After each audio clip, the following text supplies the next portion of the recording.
இன்னைக்கு ரொம்பவே அபாரமான ஒரு வெற்றியை பதிவு பண்ணியிருக்க இந்தியா குறித்து சவுத் ஆப்பிரிக்கா அணியுடைய கேப்டனான மார்க்கம் அவர்கள் மிக முக்கியமான கருத்தை பகிர்ந்திருக்காரு. இந்த கருத்து எல்லாருக்குமே மிகப்பெரிய ஒரு அதிர்ச்சி ஏற்படுத்திருக்கு. கண்டிப்பாக நாங்கள் தொடர கைவிட போகிறோம் அப்படிங்கிற மாதிரி அவர் பேசியிருக்காரு. காரணம் என்ன? ஏன்னா இந்தியாவுக்கும் இன்னைக்கு தென்னாப்பிரிக்காவுக்கும் முதல் ஓடி மேட்ச் நடந்து முடிஞ்சிருக்கு. அடுத்தது 2 ஓடிய மேட்ச் இருக்கு. இந்த 2 ஓடிய மேட்சும் நாங்கள் விளையாடுறது டோட்டலாக வேஸ்ட் அப்படிங்கிற மாதிரி அவர் பதிவு பண்ணியிருக்க கருத்துக்கள் ஒட்டுமொத்த கிரிக்கெட் விளையாட்டுமே அதிர்ச்சி வச்சிருக்கு. 400 கிரிக்கெட் விளையாட்டில் இந்த அளவுக்கு தென்னாப்பிரிக்கா அணியை ஒரு அணி வீழ்த்திருக்கு அப்படின்னா சத்தியமாக இது வரைக்கும் கிடையாது. அந்த அளவுக்கு இன்னைக்கு ஒரு மோசமான ரெக்கார்டை தென்னாப்பிரிக்கா அணியை பதிவு பண்ண வச்சுக்கிறது இந்தியா அணி தான். ஸோ இந்த அளவுக்கு இந்தியாவுக்கு எங்கேருந்து இவ்வளோ பெரிய பந்து வீச்சாளர்கள் வந்தாங்க? இவங்க இது வரைக்கும் எப்படி இங்கே இருந்தாங்க? ஏன்னா இந்த பிச்சானது ஒரு பேட்டிங் பிச்சுங்க. இந்த பிச்சில் முதல்ல பேட்டிங் கிளம்பணும் அப்படின்னா கண்டிப்பாக இந்த பிச்சோடைய எக்கானமி படி 350 ரன் வரைக்கும் ஸ்கோர் பண்ண முடியும். அதனால் 300 ரனுக்கு மேலே அடிச்சிட்டாலே கண்டிப்பாக இந்த மேட்சை ஜெயிச்சிடலாம். அது மட்டும் இல்லாமல் இந்த பிச்சில் இன்னைக்கு ஈவினிங் பழி பொழியும். அதனால தான் நாங்கள் டாஸை வின் பண்ணி முதல் பேட்டிங்கை சூஸ் பண்ணோம். எங்களுடைய கிரிக்கெட் ஜாம்பான்கள் எல்லாமே சொன்ன கருத்து என்னன்னா, முதல்ல பேட்டிங்கை சூஸ் பண்ணிட்டாலே கண்டிப்பாக தென்னாப்பிரிக்கா ஜெயிச்சிடும் சொன்னாங்க. அதனால தான் நாங்கள் முதல்ல பேட்டிங் சூஸ் பண்ணி கிளம்பி விளையாட ஆரம்பிச்சோம். ஆனால் அப்படி ரொம்பவே கான்ஃபிடென்ட்ல கிளம்பி விளையாட ஆரம்பிச்ச எங்களுடைய ஒட்டுமொத்த கான்ஃபிடன்ஸும் உடச்சது அந்த 2 பேர் மட்டும்தான்.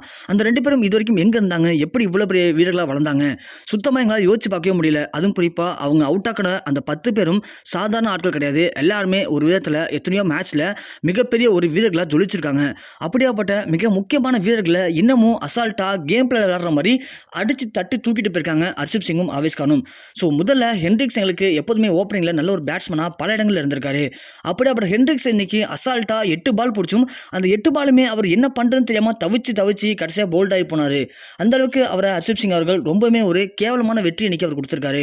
அது மட்டும் இல்லாமல் சார்சி அப்புறம் வேண்டர் டூசன் எல்லாருமே இன்னைக்கு என்ன பண்ண தெரியாமல் அவங்க பிடிச்ச பால்களில் எவ்வளவோ கஷ்டப்பட்டு சார்சி மட்டும்தான் எப்படியோ அடிச்சு பார்த்தாரு. ஆனால் இவர் ஹர்ஷிப் சிங் அவர்கள் சும்மா விடவே இல்லை. அவரையும் அவுட் ஆக்குனாரு.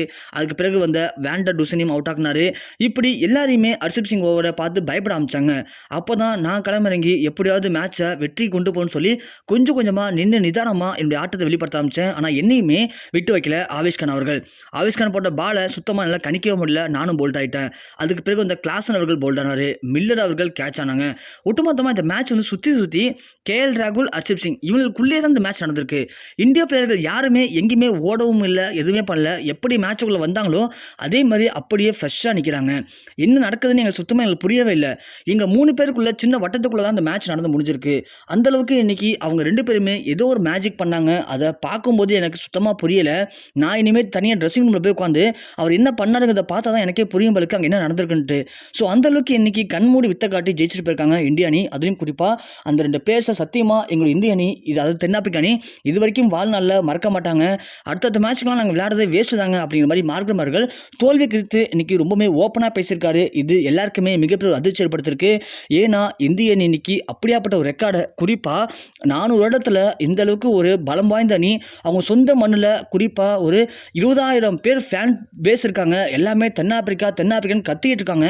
அந்த இடத்துல போய் எல்லாரும் முன்னாடியுமே தென்னாப்பிரிக்காவில் வெறும் 116 ரன்னுக்கு அடித்து சுருட்ட முடியும் அப்படிங்கிறது அவ்வளோ எளிது கிடையாத விஷயங்க. IPL கூட T20 மேட்ச்சில் கூட இப்படி ஒரு மோசம் நடக்காது. அந்த அளவுக்கு ஓடிய மேட்ச்சில் இன்னைக்கு இந்தியா வீழ்த்தி ஜெயிச்சிருக்காங்க அப்படிங்கிறது கண்டிப்பாக இந்தியாவுடைய ஆளுமையை இன்னைக்கு தென்னாப்பிரிக்காவில் நிரூபிக்க வச்சிருக்கோம். இதை பார்த்து பயந்து போன மார்க்கம் அவர்கள் ஓப்பனாக பேசியிருக்காரு.